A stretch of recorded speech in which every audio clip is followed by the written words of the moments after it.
Today, we're speaking with a man who spent his life building things, machines, businesses, communities, and in many ways himself. Rick Brown is the owner and director of Glamworm Waste Equipment, a name that's become synonymous with reliability in an industry where reliability is everything. His world is steel, hydraulics, compactors, bins, and the quiet pride of knowing that the equipment he builds keeps cities moving.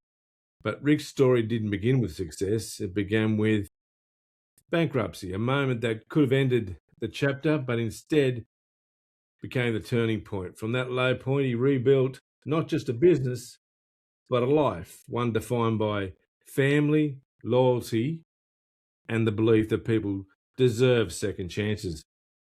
Outside the workshop, Rick is a go-kart enthusiast, racing with the Combined Districts Kart Club, a place known for its competitive spirit and deep community roots.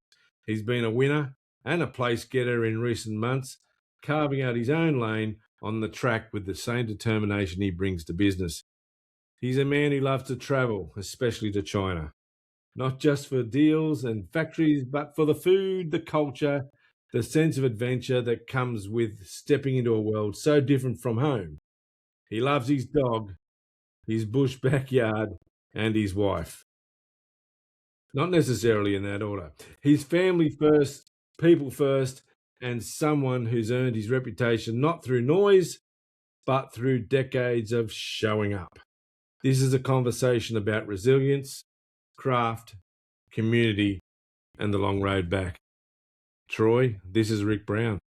Rick, welcome to Roll the Dice, mate. You've got a few things going on here. You're our first guest back after our World Cup edition of the podcast, and you're a sponsor of the show. And mate, you're exactly the type of person that we love to get on. You've got some amazing stories to tell, and we can't wait to jump in. It's your turn to talk, Rick. How are you, mate? How's it been? He's going all right. Rick, just give us a bit of a wrap. What does Glamworm do? Glamworm Waste Equipment do? What's your pride and joy of the products that you produce? Okay, Glam. Let's start with the name, I suppose. That was people often ask, what does Glamworm mean? Where'd it come from? How'd you get it? Desperation is probably the first thing. How we got the name is it was just after bankruptcy, and we needed a job. We needed to create a new company, so you get what they call a shelf company, and the government deals out a name, and it comes in an envelope. And my wife and I read it, and we said that it was Glamworm, Glam, blah, blah, blah, whatever. I said, I don't give a shit what it's called. Let's just get a check in that, get an account opened and get a check in it so we can have some money and kick on.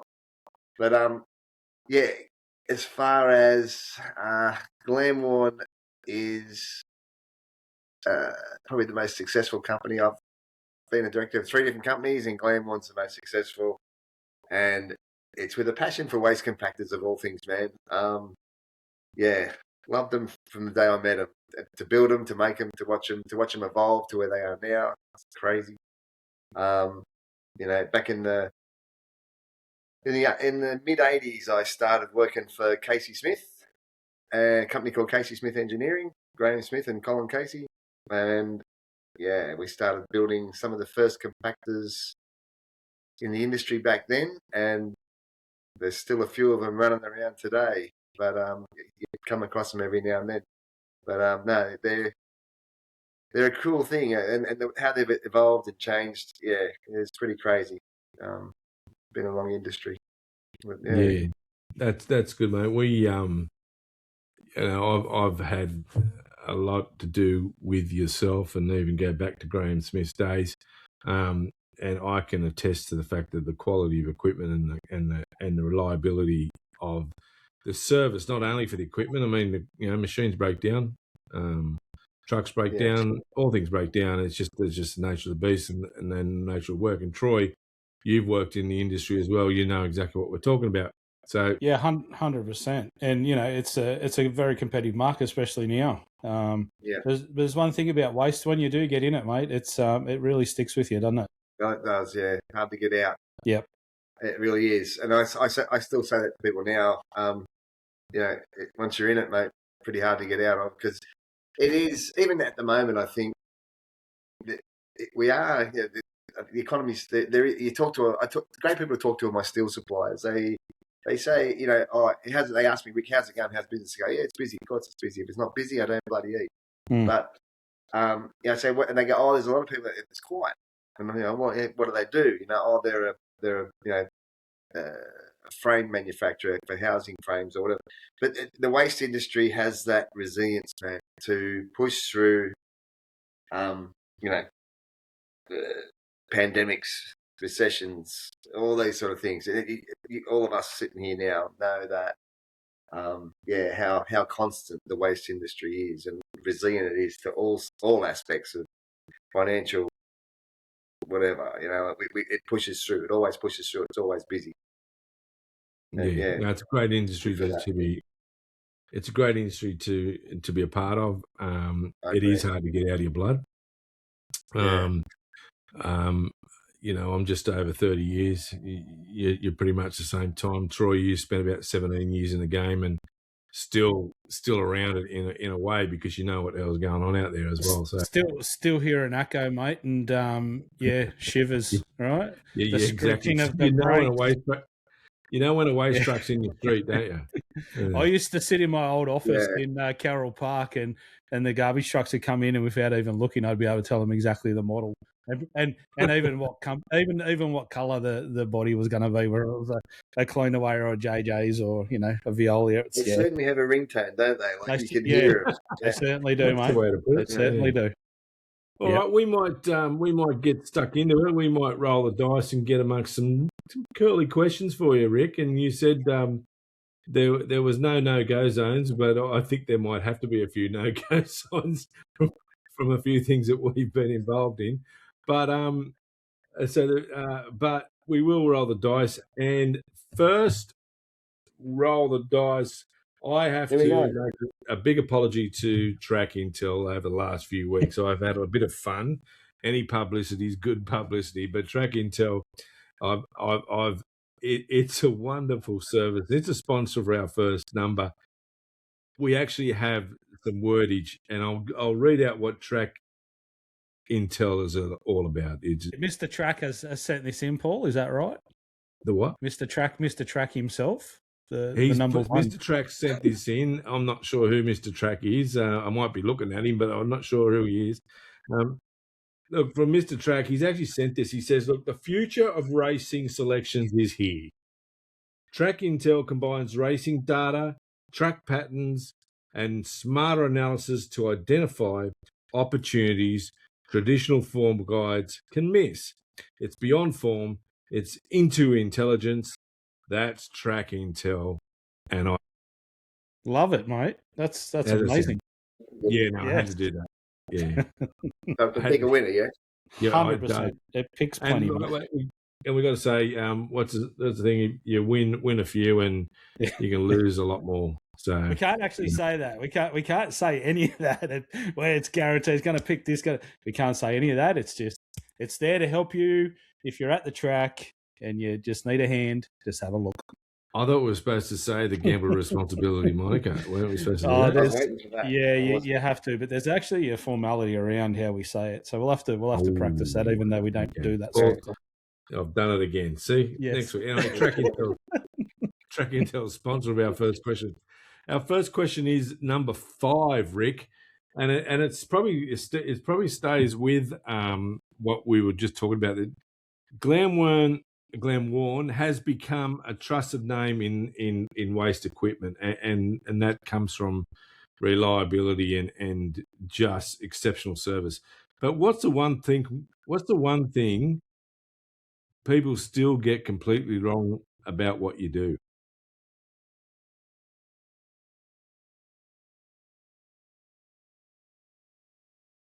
Question, Paul, but yeah, it always is, mate. Sorry.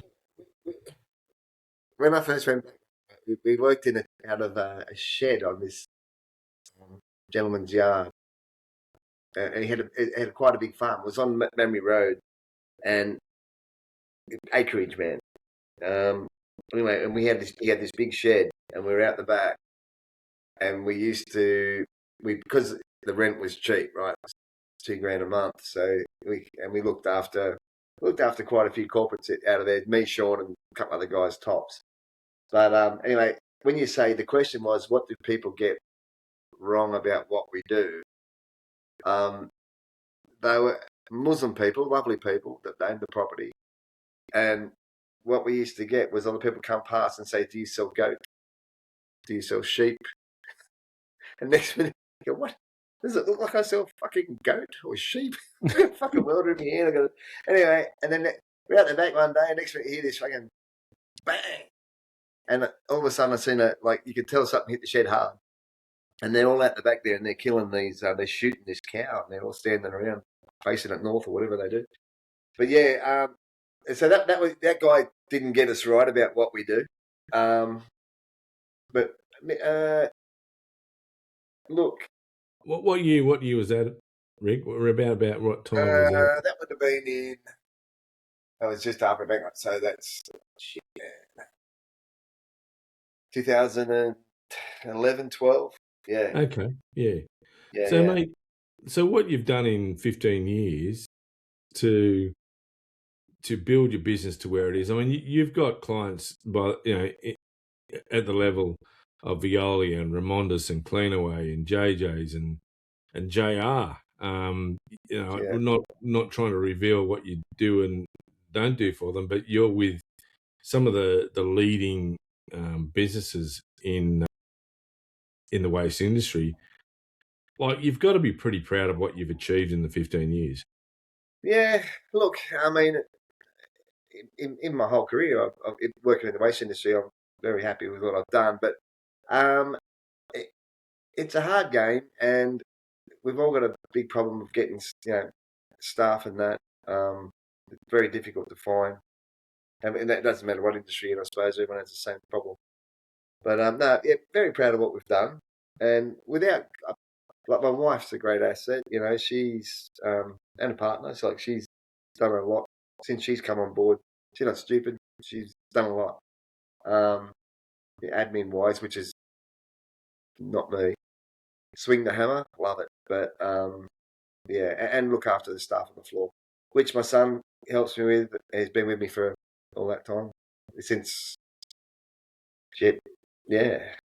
not far from day one. Sean's been with me for 26 years. I've been in business for 30, so that's a long time.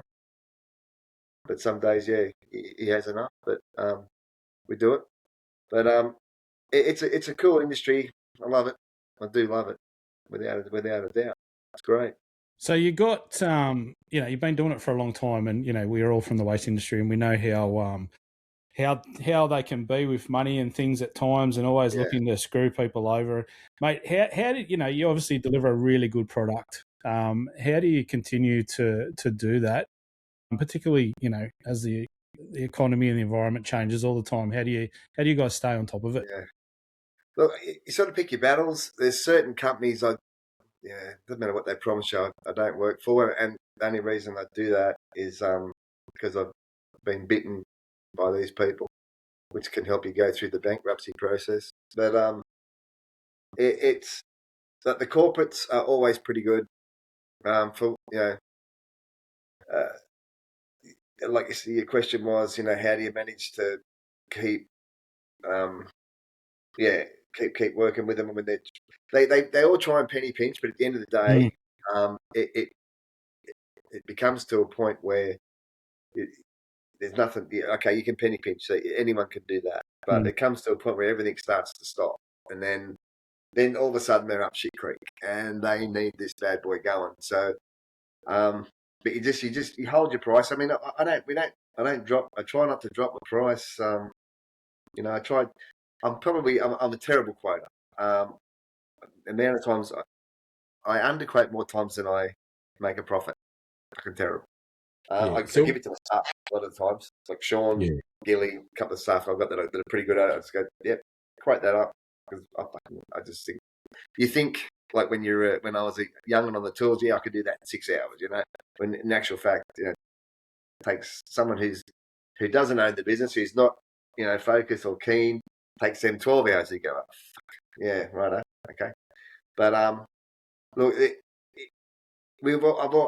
I'm pedantic about if someone rings up, you answer the phone, you have to help them out, for client you want to work for. So service is everything as far as I'm concerned, and that's what keeps people coming back. If people always come back, if they got a problem and they can rely on you to be there when there's something's wrong, yeah, why wouldn't they? They'll always come back.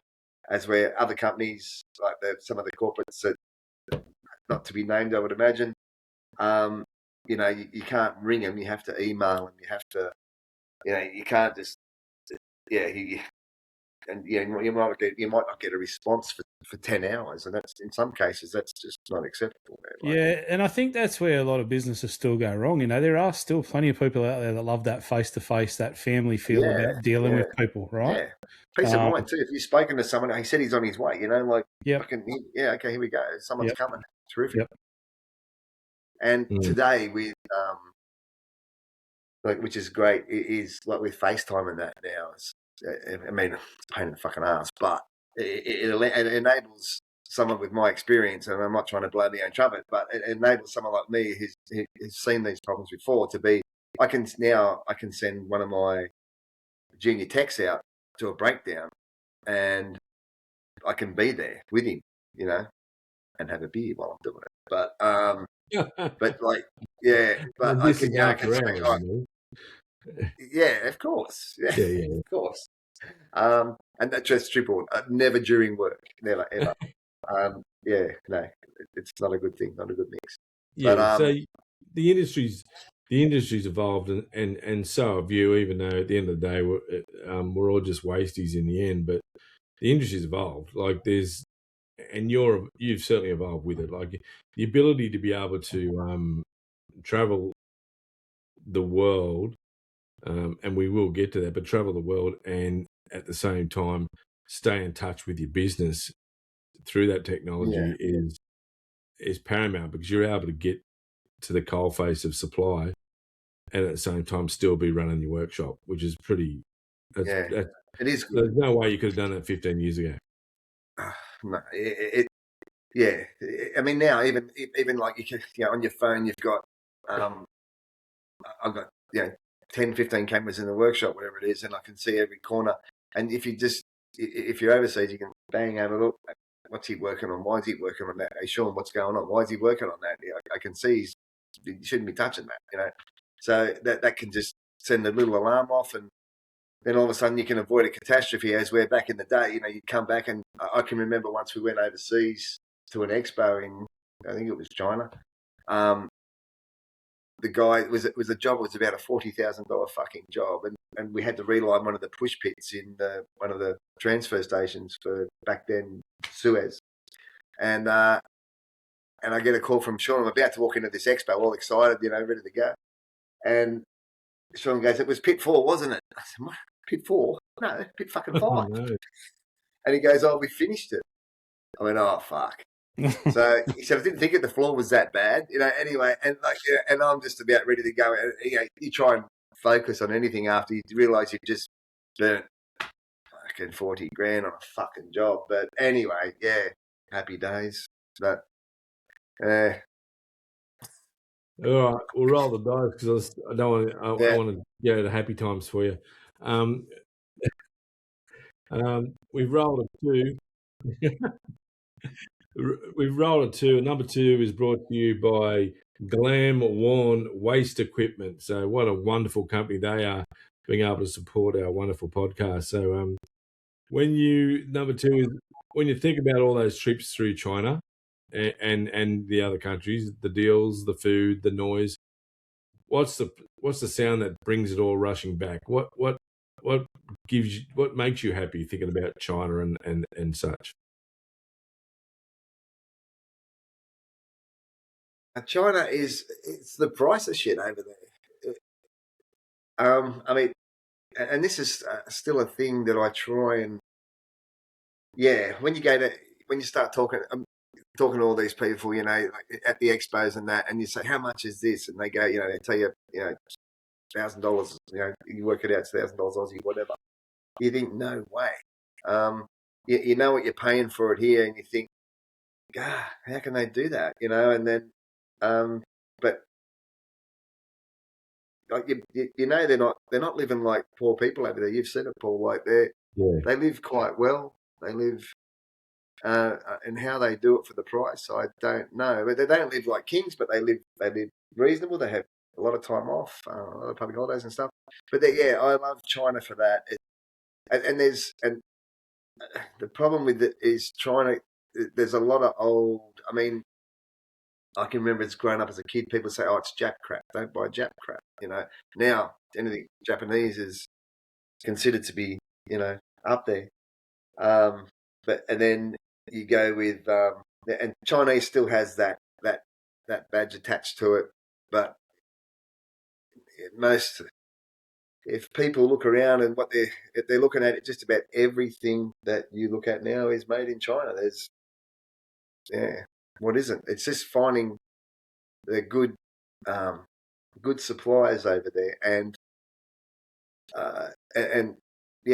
going over there and physically seeing it and seeing how they go about their business and things like that. They're not backward. People think they're backward over there. They're thinking the wrong way. Like they are so much more advanced than what we are, than we'll ever be, probably. Yeah. Their work conditions are brilliant. Everything over there is just good. You just got to look at the car industry and what's coming out of China and the emergence of BYD and how quickly they've become nearly Australia's biggest selling car. And I was watching something last night, I think it was, and I think Hyundai is starting to get their cars built in China. So back in the day we used to go on about the Hyundais and the Korean cars, and then we've gone through that with the Chinese cars. But mate, what they're producing now, it's amazing. So and this is the new wave. Like this is the EV era we're coming into now. And over there, a combustion vehicle is a rarity. The streets, the traffic noise is down. I was watching something on Foreign Correspondent the other day about the EV industry over there, and I can remember when we first started going to China, it was very rare to see the blue sky. Right now, we were over there the other day, Paul. Like the sky is not that much different to Australia. So it's clean. They're well in front, and it's a great place. It is. I don't know where it's going to end. If they're going to end up being too, how do I say? If they're going to sort of become too westernized, as where they rights and all this sort of thing, and the workers start doing this and that. But I think the Chinese government's got that. Being the communist government, got that pretty well under control. And what can you see over there when you are over there? You're obviously looking at all sorts of stuff. What can you see? Is there stuff there in China that you're going, wow, we need to do this here in Australia? In your industry? In the industry, look,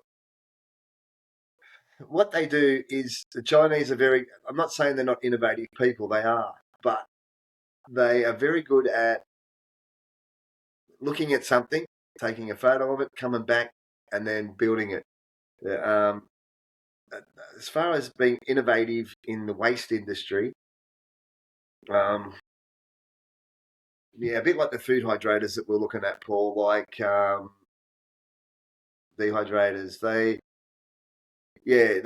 will take a product and they'll manufacture it and reduce the price of it. As far as being innovative in the industry, I haven't seen anything. I'm not saying there isn't, but I haven't seen anything like that. So you're saying they may see something in Europe that they're doing and go, oh, okay, we can do that. And we can do it for so much cheaper. If it's a seller, they'll get on board. But they're a bit.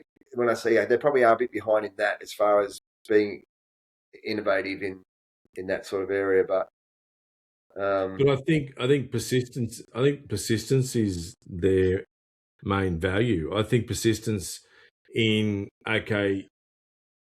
what I've seen in a couple of years,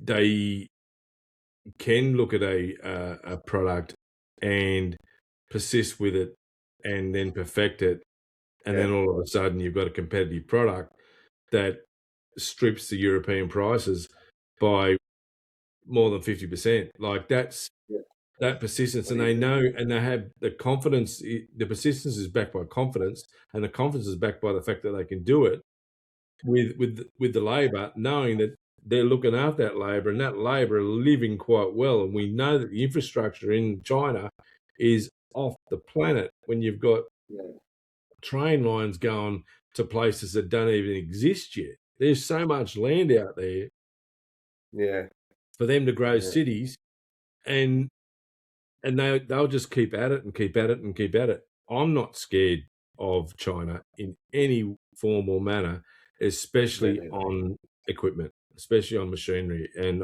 I think you probably share that view to an extent, Rick, providing something can come in and you can support it from a repair and maintenance. That's the opportunity that we get. Yeah. Like, that's what it is. Like, I mean, balers, horizontal balers we were talking about the other day, you can buy one from Europe for $1 million for the same machine with the same capabilities. You can get in China for 170K Aussie, right? You bring it here, okay.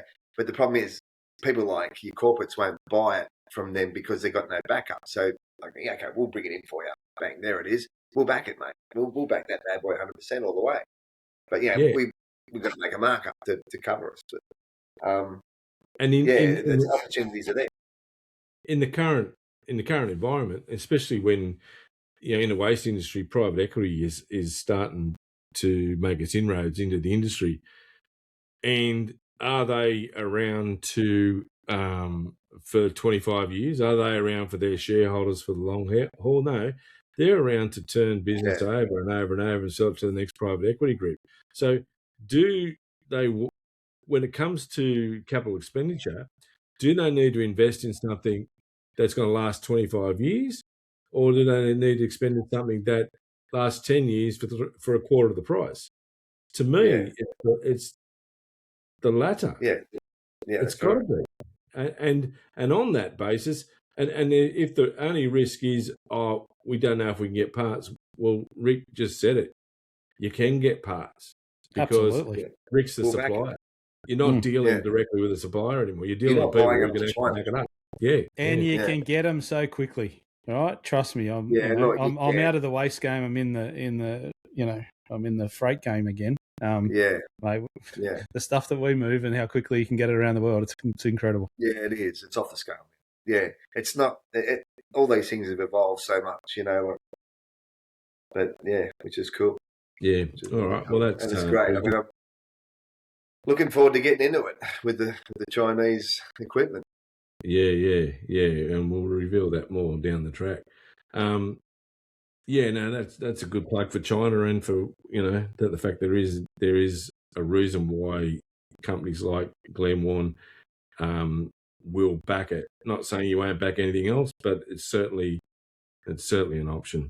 So, all right, we're going to roll the dice now. This is for Feel Good Collective, the Sydney's hottest, newest, safest gym, with an 80 to 90% female membership, and it's just a wonderful gym. And we will have in the next week or two one of their personal trainers who is a former Paralympic champion. So look out for that. So we're rolling. And Paul, do we get a free go when I'm down in August, mate? Do we get to go Absolutely, and have a free little session there?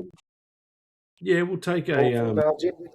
Mate, we're going to need something before morning. Yeah, good idea before the old fashions kick in. Yeah, or to work the old fashions out. I'm familiar with this. The old fashions. Oh no! See, my two work husbands have met each other. No, that can't happen. That can't happen. All right, we've rolled into it. It's that's hilarious. we've rolled into it. It's number one. So you've taken some big swings in life, Rick, to get to where you got to. What's the one gamble you made that really changed your path? What's the big gamble, mate? What really changed it for you to get to where you got to now? Probably letting go. How do you say? Biggest problem I have, and I probably still have a little bit of it today, is you see someone doing something wrong, you stop doing what you're doing, and you go down, and then you go, oh no, no, no, no, no, this is how you do it, right? To learn to trust in and employing, to let people run the business so I can do something else and grow another part. So that letting go, I suppose, is something that was very difficult for me to do, and stop being since the mid '80s. I've been a workshop foreman. That's what I did, and I enjoyed. But then to let go of that and try and become a manager, that's probably what. And look, business is not the greatest business in the world, but it is a growing business. But that certainly helped. Letting go and trusting in other people to do it. Probably the biggest thing. That's management, mate. that's which I'm not 100%. That's not me, but now that the phones are too old, mate. So you're forced to. It's what we've, and it kind of it's a struggle for all of us, especially if we do go out and do other things and go on be a lone crusader in what we do. It is difficult to make that adjustment and put trust in your staff. But you're right. You have to let them go. You got no choice. You got to do it. You just let them learn. Let them make mistakes. And they have to make the mistakes. Unfortunately, which sometimes can be costly, and in many ways costly, and can be people can get hurt, all that sort of thing. Shit can go wrong, but you try and minimise all that as much best you can. But good. It is hard. But we recently put on a business development manager, which is a big call for me to do. I just thought, how can this work? But then, you sort of look back and think it can. Yeah. So let's hope it does. And that was a big step for us as well. Top bloke. Never turns up. Right. Yeah. Shush. That's all right. This is going out to 2 million viewers. We'll get through it. We'll make it work. So, but 2 million viewers out there, especially our following in China, they would agree with you. So, well, we don't have any followers in Argentina after our last soccer podcast. So, related issues, I'd imagine. But anyway, actually, it goes beyond football. But let's not go. That's a deep hole we're going to go down if we go down there. Yeah, let's not go there. All right, we're moving on to the next one. This is number 3, and this is brought to you by a fellow we both know, is the Tony Perino Engineering. You got breakdowns, Tony will turn up. He's champion, mate. Absolute champion. Yeah. Very smart man too. He's someone you should interview. Yeah, I know. Yeah, I know. I've just got to taper his mouth. Like. You'll never do that, mate. This would be. I'm trying to work out which episode that'll be where, we have to put all the explicit language notifications up, and not only at the start, but right throughout the episode. So, be warned.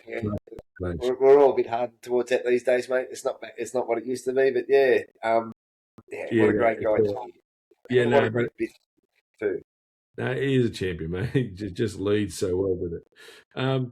All right, mate. You've become in the last year or two, become a go-kart enthusiast, picked up on something that you used to do a long time ago. So on the track, there's always that moment where everything lines up. When was the first time you felt I've actually got this? Give me a winning story. Okay. We're at Eastern Creek. There was about 18 of us on the track, and we we we were in practice, and we times were good. We were about second fastest. So I thought, oh, we got a crack here. Anyway, and we went out for the qualifying. I think I came about fourth in qualifying, and then the two front guys were one was a real hothead, and one was an old bull, and a young bull and an old bull basically. And I thought this is going to end sad, man. Anyway, we took off on the race. It was the first. I think we got through 2 laps, and I could see that these two were having a crack at each other. And anyway, they took each other out, and I managed to get through and go through and win the race, which was really cool. One of my greatest moments so far. But no, I did it a lot when I was a kid. I started back in the late 70s as a karter, as a kid, doing a paper run, saved money for my go-kart and got it, and maintained my career through paper run after school. And then, kept it going for probably 2 or 3 years and raced with a guy called Glenn Seaton, who was back. I don't know if you know V8 supercar drivers, but he's Yep. a very right. And he was Absolutely. he was pretty good. He's very he's not a Peter Brock, but no, he's in that blue. He's blue, mate. He's fine. He's a good man. yeah, Blue Label, mate. Yeah, he's good. But anyway, raced with him as a kid, and he shone back then. And I gave it away just because they discovered girls and whatnot after that. But then took it back up in my mid-30s for a couple of years, and then the business sort of took control out of that. And then just recently, with my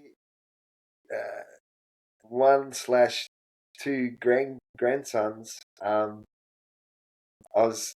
mate Gossie rang me up. One of my mates, he goes, "I wouldn't mind getting a go kart." I said, "If I can have to twist my arm," so I said, "Let's go and get one." So I found this deal where this guy had 2 go karts for sale, and anyway, my mate Goss, he's a Sparky and a very good one at that. Went down. He gave me his $7,000. I had $7,000. We put it together. We had these 2 go karts in the trailer, and he said, "I said, look, I got the room." I said, "I'll look after him," and that was it. That's as far as he ever got. He said, "No, I don't want to do it." So yeah, he spent all that time and money and didn't do it. But I kept the go, bought his bid out, and I've now got my grandson one, and my other grandson is he's 5, nearly 6. When he turns 6, he'll be able to jump in. So we're currently building a 3 go kart trailer in the carport and getting all geared up for Poppy and Boys Assault next year. So yeah, but love it. I love it to death. It's so much fun. Yeah, heaps fun. It's I love the stories, mate. I love the stories about your grandson. I won't push you to reveal them, but they're really good, and we won't talk about it because he could get done. Yeah. Probably maybe somewhere where we can go, but it is. Look, he loves it, and he's got this thing where he says we watch F1 on the way to the track. We watch on Sunday morning. We go practice. This Sunday morning we're going to Let's Go practice. We'll leave here early.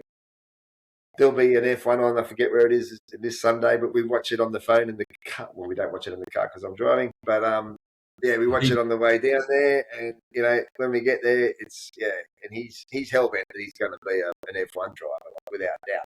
So, which is great, and I love his enthusiasm, and he's such a socialite when he gets down there, and which is what it's all about.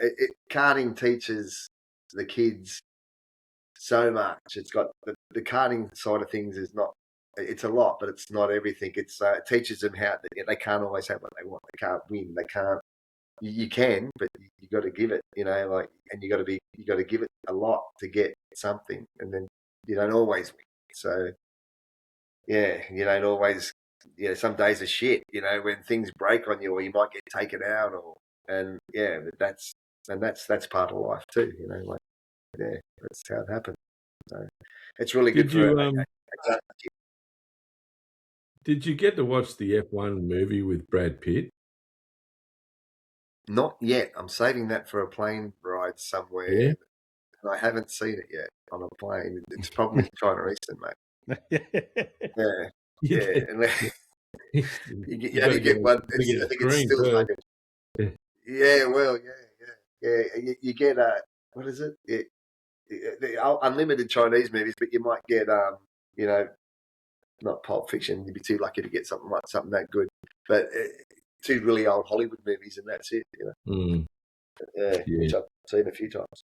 I think you'd like it because apart from the fact that the story's could be potentially a little bit far fetched, it was absolutely hilarious in my eyes.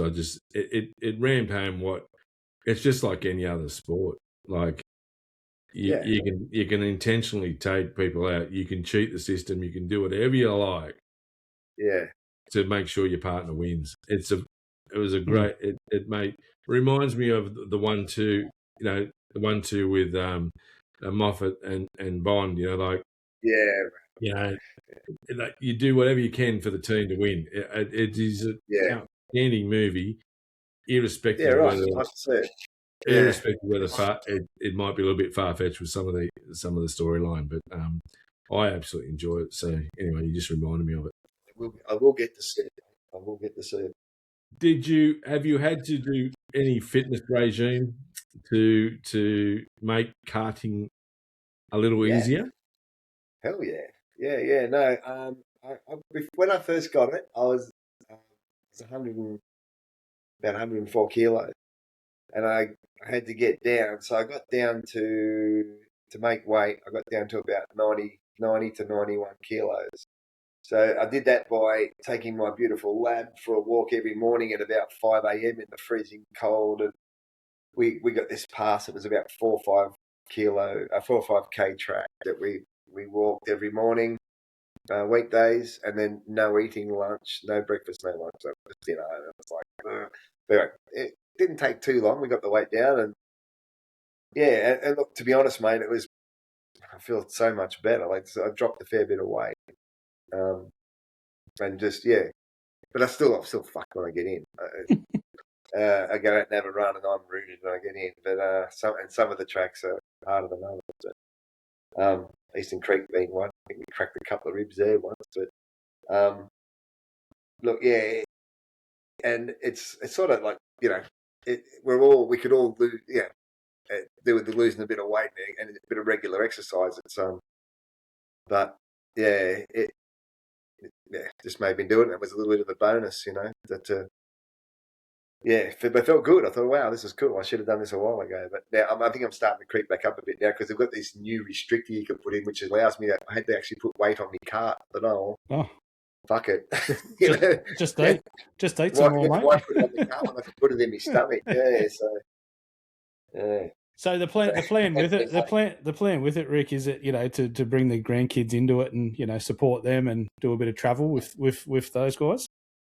Mate, that was always has been sort of the plan to bring the grandkids in. That's because I remember what it was like when I was a kid. I loved it, and maybe they will, maybe they won't. But I thought it's worth a go. And then it's turned out even better than what I thought because the whole family we all go out together.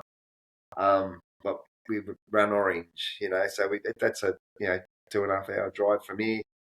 It was a Saturday, Sunday meeting. So we get there Thursday night. We all go out for dinner at the pub, have something to eat, come out Friday, practice day. Like that, we spend the whole weekend. We come home Sunday night. We're all buggered or knackered, but we've actually got some other family in Orange there, so we all caught up. It was a massive family affair, and everyone, we had dinner out. Yeah, it was great. Yeah, we watched the little guy go around. Poppy brought home a trophy. Yeah. Yeah. They're good times, mate. They're good times. Mate, truly they are, Troy. Yeah, truly they are. It is, and we all love it. It's just it's really good fun, and even to watch the other kids. Like the kids have so much fun there. They're that age group. They start from 7. There's 2 young blokes in 7 to 9, and that there's about 15 or 16 regularly all over the place. Like we go Grenfell, Orange, Lithgow, Eastern Creek, and Newcastle. Oh, you've been up in Newcastle? Not yet. I haven't done Newcastle yet, but I don't know if I will. It's enough between Grenfell, Orange, Eastern Creek, and Lithgow.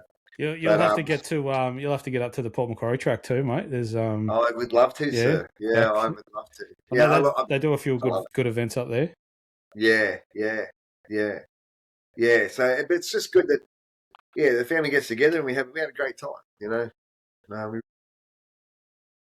Good to get out, good to be together, and we stay in a motel somewhere in Orange or something like that. Yeah, it's good, really good. But it's not that far from where Orange. Where you're coming from the mountains? 2 hours. It's about 2 hours, 2.5. Grenfell's about 3.5, a bit further. Yeah, it would be. Great track, brand new track. Is it cold at the mountains at the moment? Not in here, but yeah, it is cold. Yeah. You've had snow. You had snow at your joint? Not here. We've only been here for 4 years. We used to live up in Wentworth Falls. Now we're in Bullabarra, but Wenny Falls, we used to get a bit of snow, but I haven't even heard of it for a while. But I don't know. I think we're going through that warm patch. But the winters haven't been. They've been cold, but they haven't been bullshit cold. Yeah. What about you? Where you are, mate? Toasty warm up the coast there. Nah, mate. I've got a blankie on my legs at the moment. So. Yeah. Don't need her on your tight bastard. Well, you got to get it fixed. The air conditioning's broke. So, all right, okay. We've rolled into number 4. Troy, you can do the last one, but I'll do this one. You've rebuilt from bankruptcy to a life you're proud of, Rick. What's the lesson from that chapter that still sits in your pocket today? The reason I went bankrupt was probably because I trusted too many people, which is a hard one because you have to, especially once you start employing people. If you've got 2 or 3 blokes, you can do the whole business by yourself, and I've done that. And that's probably when I made the most money I've ever made. When I had, say 3 staff and myself. I used to do all the invoicing, everything, did the wages, did a lot. Easy, no worries. Brilliant. But when you start employing 10 people, 15 people, 20 people, you got to start trusting people. And I have my first wife, sat in this chair and put her hand in the till, and then I employed someone to do it, and that ended that sort of thing. So then I get the second one, not a second wife, but I employed someone to do it. They sat in that chair, and all of a sudden the police are involved, and that there was another. That's what set me bankrupt. That second one. That was just it was a gradual thing over probably 2 years. You're busting your balls trying to run a business, and next thing you know, this young kid was a good young kid. I thought I'd give her a go, and she was just gradually pinching, and it ended up to the point where you just my own fault, trusted, and probably didn't keep my finger on the pulse as hard as I should have. But again, trusted. So then my beautiful wife now, she sat in the chair, and one of the first conversations we said was, everyone who sat in this chair's ripped me off, please don't, and she is my rock. So she's the best partner, as a business partner and a lovely wife, of course. But she has been solid and really helped the company move forward that I could never have done on my own. But Rick, you trusting people is a good thing, mate. You're a friendly person, and that's your front. And it's a good front, and you're reliable. You trusting people has been a good thing. It's just the fact that you had shit people come into your life. That's it. It happens, mate. I'm not the first person to get ripped. No. It happens. But smarter people, you probably had their finger on the pulse before. But it's hard when you're busy. Like you're trying to do everything. You think, fuck, why is it going so south? You know. Mm. Yeah. But, And yeah. when you can smell it, and you know what I'm Yeah, talking about, look, when you can smell it and you just can't find it, it's very frustrating. yeah. Look, and that one was that was a turning point. Like God, we had a particular time. It wasn't just your average bankruptcy. We also got fucking audited by ASIC, and we got interviewed separately for 4 hours each, and, under lights, like fucking the Nazis thing, sort of thing. I'm like, fuck, man. We didn't. Sorry, we weren't broke. We didn't mean it. But anyway, yeah. But and then after that, I've got to give my mate Hank de Jong Hank de Jong and Reed. If you ever go bankrupt, or going to go bankrupt, look up Hank de Jong and Reed. Top guy, mate. I've got him on speed dial. Should he be one of our sponsors? I reckon Hank would be, mate. No, he's top bloke. And he said to me, I'll never forget it. He said to me, how much money have you got? I said, that's all we got left. That's it there. That's fucking it, Do and we goes, need to go before you go there? Should we go there or not? You okay with this? Yeah. No, it's fine. Right. No, it was a legit business. Anyway, he just said, give it to me and I'll get you out of the shit. So I did, and he did. Yeah. And all legit, all above board, mate. Yeah. No, I know. I just want to make sure you knew where you're going. No. Hank's a great guy. I've still got his number in my phone. Number in my phone. You have to. Now you got to give his number to us. Yeah, don't worry. Look, he actually contacted me because when you, I forget how it went. Something along the lines of it. You had to go for bank. The accountant said you're going for bankruptcy. You got to file this. You got to put it. You have to advertise it in the paper. Anyway, he rings you up, and then I had a few people ring me. I'm not interested. And Hank rang me, and he just sounded like a decent bloke. And I thought he sounds all right. So fuck it, give it a go. And look, when you're down like that, it didn't matter. I was flat in the deck. I thought, oh fuck it. This is what I got left. If you want it, if you're gonna rip me, have it. Well, at least you got some faith back in people, mate, with Hank. Yeah, that's exactly right. Yeah, Troy. Like there, and look, there is. There's and the majority of people, but it only takes a few bad people to fuck things up for people, But majority of people are honest, the majority of people, But in my opinion, anyway. But Hank, and I still have I got a couple of mates that I talked to about, and they all know Hank and what he done and that, and we often, joke, you ready to ring Hank, But Hank was a great guy, and he's a good guy. We still say Merry Christmas to each other every year. Awesome. Excellent, mate. Thanks for going there. I appreciate that. Yeah, Troy, it's not an easy conversation to have, but we appreciate the honesty, Rick. We're up to 6, mate. This is our signature. This is our signature question. So looking at the whole picture, mate, and this is everything in life from a kid to right through to where you are now. The businesses, the racing, the travel, the family. What's the moment where you truly rolled the dice in life?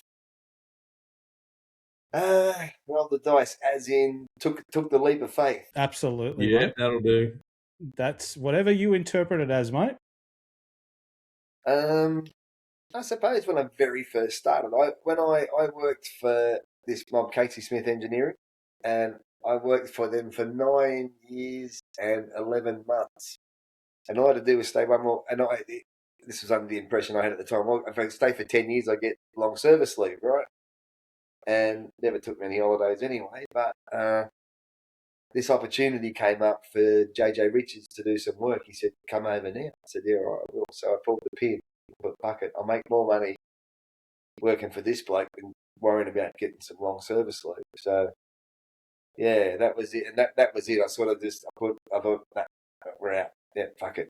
Yeah, let's go. And wife at the time was saying, "Oh, just stay another 2 months and you'll get long service leave." I said, "No, we're gonna make more. We'll make more."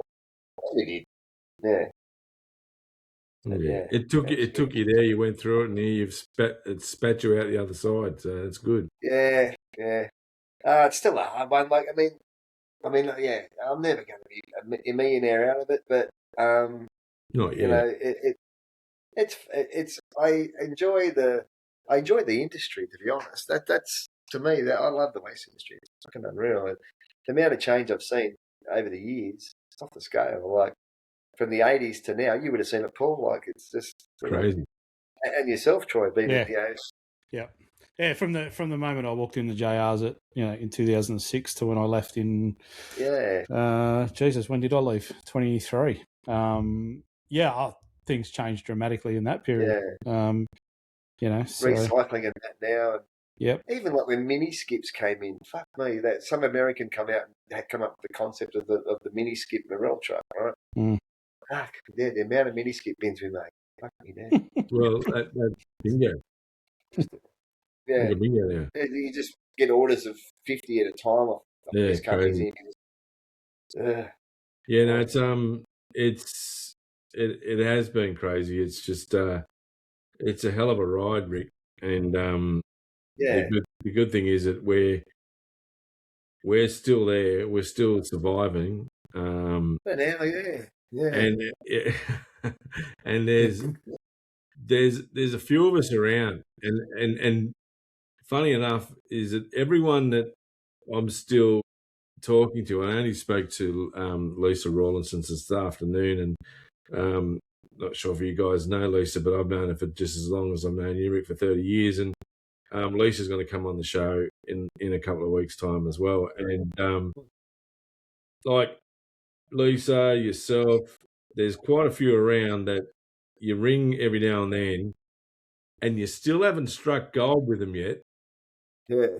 But you're still happy to talk to each other about what you're doing, and you're just getting ideas from each other all the time, Yeah. And there's so much more happening. Yeah, I mean, the last 10 years, the industry's just, it dazzles me. All these new concepts and so many things available to do that, it's up to us to sort of bring them here and try and sell them and get them into these bigger companies and whatnot. But yeah, there's so many options now. Some good, some not so good. But mate, a week away from the industry is almost a lifetime, and it can be. It can be, and you, you've stayed pretty much around the evolution of the industry, whereas I've popped in and out in different areas and different spaces, and even been out, been in JR for 5 years, been up in the regions, and then getting back to the city, and all of a sudden, what's going on here? It can be a long time away. It's hard to keep your finger on the pulse, but you've had no choice but to keep your finger on the pulse. Yeah. Sydney's a great place. I mean, look, we all whinge about Sydney, but it is a great place. It really is. That it's busy. There's plenty here for everyone. Yeah. The good thing about it too is like my oppositions are good people. We all get on. Really, and one thing too, Paul, I find good about the industry is been in it for 30 years, and there's probably only two people, and I won't mention them, but there's probably only two people that I have made, I wouldn't say enemies, but could probably just walk past and not even acknowledge each other. But other than that, I don't. Everyone's pretty good and pretty fair, Yeah. We all look each other out. Yeah. Like there's rogues, and then there's people. There's a couple that you just don't get on with. That's life. Yeah. And you know what? And you can still make money out of them. Yeah, look, if you wanted to, you could. Yeah, you really got to watch it. Just saying. All right, mate. We're done. This has been a really interesting chat, and this is what we want to do. This is what our podcast's all about, Rick. It's about it's good. Just everyone's got a story, and we're getting snippets from people, and what comes out of this is we all become good friends out of the story, and you can actually text someone or see someone on socials if you are, and leave a like and have a bit of fun, and it's and in this case, I think you went to some places which we weren't expecting to go to, and we really appreciate that. For our million fans out there, don't forget to follow us on TikTok, Instagram, and the podcast will TikTok, come out Instagram, Spotify, YouTube, Spotify, Apple Music, YouTube, and anywhere you hear your podcast, Apple. and we hope Mr. Spotify will allow us back on this week because I got a bit of a warning last week. How dare I? And to all of our Argentina fans, we apologise. The World Cup's over. Come back, please. Sorry, I don't apologise. Rick, thank you so much, mate. What do I love about those conversations? Yeah, you too, mate. I love these conversations because we could keep going for ages. So, mate, really appreciate your time. No worries, guys. Thanks for the offer. Troy's down a couple of weeks, Rick, so if we can line it up, you can come along for one of the old-fashioned sessions. So we'll see how we work that out. Yeah, we can share some of the more intimate stories from Planetary. Yeah. He's a great snooker player and billiards. He taught me how to play billiards. Yeah, but allegedly, shark. I taught you how I could win. What he does though, he makes you drink he makes you drink all these beers and Coronas while you're playing. So he actually the first game he kicked me ass, right? The second game he was bashing him in. I thought I got him here because I can tell he's not a big drinker. And then anyway, towards the end there, I had him. But what about we got some free chewing tobacco that night, and here we go. That was as funny as fuck. We had these. We're in this. Can I keep going? Yeah. You've started now, Rick. You've got to keep going. I've got to come on. You've got to keep going. We went to this snooker room and we couldn't believe how heaps of young people there. And it was great, they were all having a good time doing their own thing. In the end, by the end of the night, kind of short story long as Paul says, they were all sitting around us because we were the only, and they couldn't. And Paul and I had all these empty bottles like left, right, and they gave us one kid walked up and said, "Here, try this," and he's given it to me and given some to Paul. I've gone, oh fuck! What the fuck's that? And Paul's like, no. He's chewing away. He's having me right into it. And then next minute I look around, he's got a cigarette in his mouth. I thought, I'll have to take him home. Yeah. He's woke up in the morning. And I think it was chewing tobacco or something like that, and his whole fucking head swallowed up like this because he just kept pouring on it. Yeah, and he had smoker's cough. Yeah. I'll just say that's a story coloured up, I reckon. Yeah, that was a funny night. That was a good night. You better cut to the song, Paul. You better cut to the song, mate. Yeah, listen. I think it's time to go. You got an edit button, mate. You'll be right. So look, let's it's time to go. Thanks, Rick. Thanks, Troy. I really appreciate it. No worries. Let's try and make this banging tune number one in Bullabara.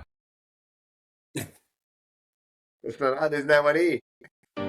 Whispers in the dark, the night ignites. A shadow game under neon lights. Step into the room, heart beats like a drum. Fate's on the edge, nowhere to run. Eyes meet the stairs, tensions in the air. Every move's a gamble, do you dare? Feel the rush, the thrill inside. No turning back, no place to hide. Hands on the table, time to choose. In this game, you win or lose. Roll the dice, take two, make your move. Chasing chances, nothing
side.